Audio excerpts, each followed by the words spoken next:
Hi everybody, thanks for checking in with GeerCrest today. I'm Tyler, again I'm the Education Director here at GeerCrest. So today we're going to talk about cavity nesting birds.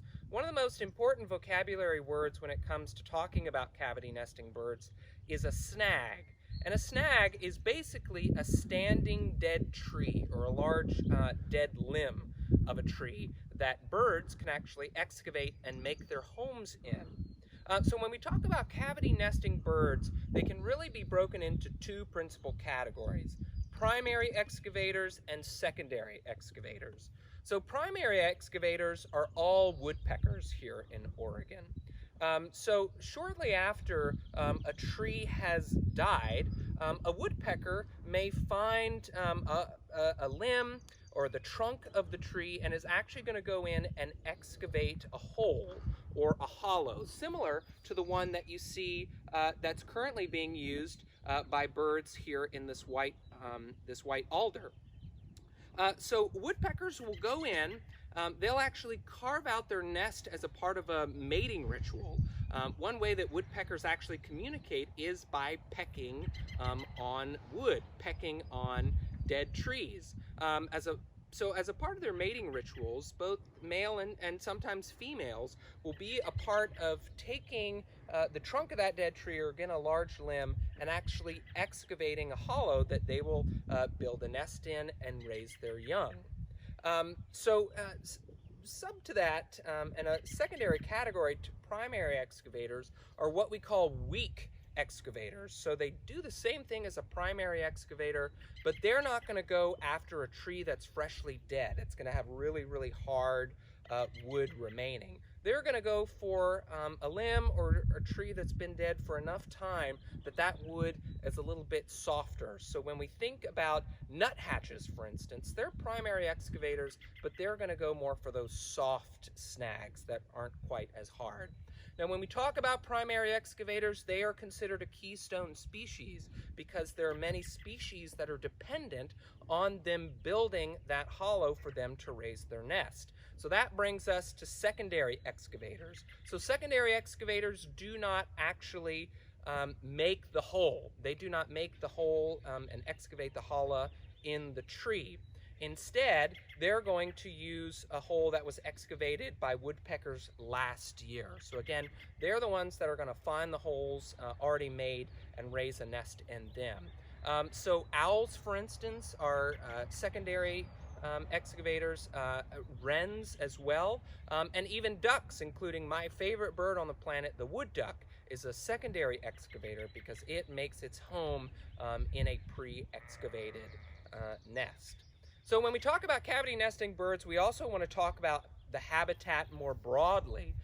So certain species are going to require different kinds of habitat. So in thinking about a wood duck, it wants to find a hollow or a snag somewhere near water, whereas someone like a bluebird would prefer a snag that's on an opening. So similar to here at the fields of GeerCrest, that's more appropriate for something like a bluebird because it has this open area to harvest bugs.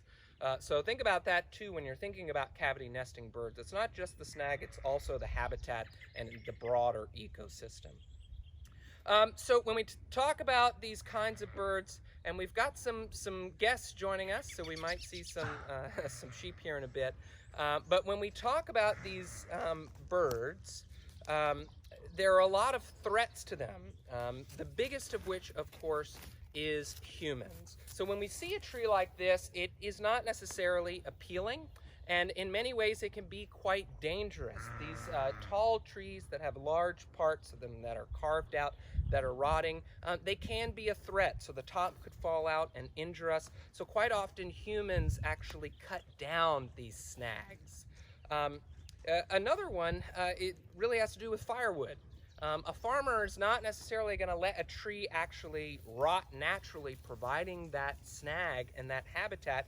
No, instead, once a tree dies, it wants to harvest that wood before it actually rots so that they can burn it in their fireplace. Another really big threat to these cavity nesting birds are house cats. Many studies, especially recently, have shown that second to humans, Cats, domestic household cats are the greatest threat to birds here in North America. Another big threat are invasive species. Principally is going to be the European starling. It's very common throughout North America now. They're fairly aggressive birds, and they're secondary excavators.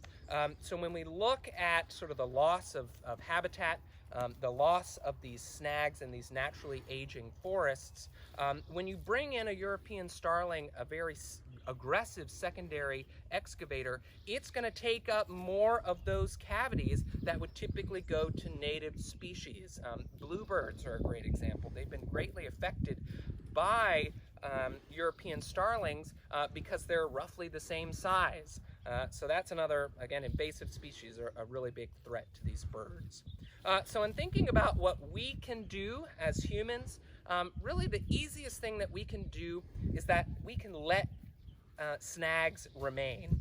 So dead trees like this, we want to let them age and die out naturally. So as long as they're not causing a clear and present threat to us, it's really just best to leave those. Another way that we can help these birds is by creating snags. So if you have a large tree that you want to get rid of, maybe think about girdling it, where you actually take a layer of bark around the tree. Essentially what you're doing is you're killing it, and it starts that natural process. But over the next few years, as that tree is dying, that trunk and the large parts of that tree are going to provide habitat for these cavity nesting birds. Certainly whenever you're talking about taking leaving what could be dangerous trees or killing trees, certainly you want to talk to a professional when it comes to sort of those larger, maybe more dangerous things. Another great way to help these birds is by giving or building nesting boxes. So there are many resources online to support specific species as big as owls or as small as house wrens. So you can make your own nesting box, or you can also buy some online. Another really important thing that I want to say that we as humans can do is keep our cats inside. Again, domestic house cats are really, really harmful to native bird species. So it may be a bit of a transition period, but it's an easy step, taking those cats and keeping them inside, that we can do our part to help steward these really important and sensitive bird species. Okay, that's it for now. If y'all have any questions about cavity nesting birds, about snags, or related ecological issues, feel free, leave us questions in the comments, reach out to us directly. We love to hear your questions and your comments. All right, that's all for now. Thanks as always, and thanks for checking in with GeerCrest.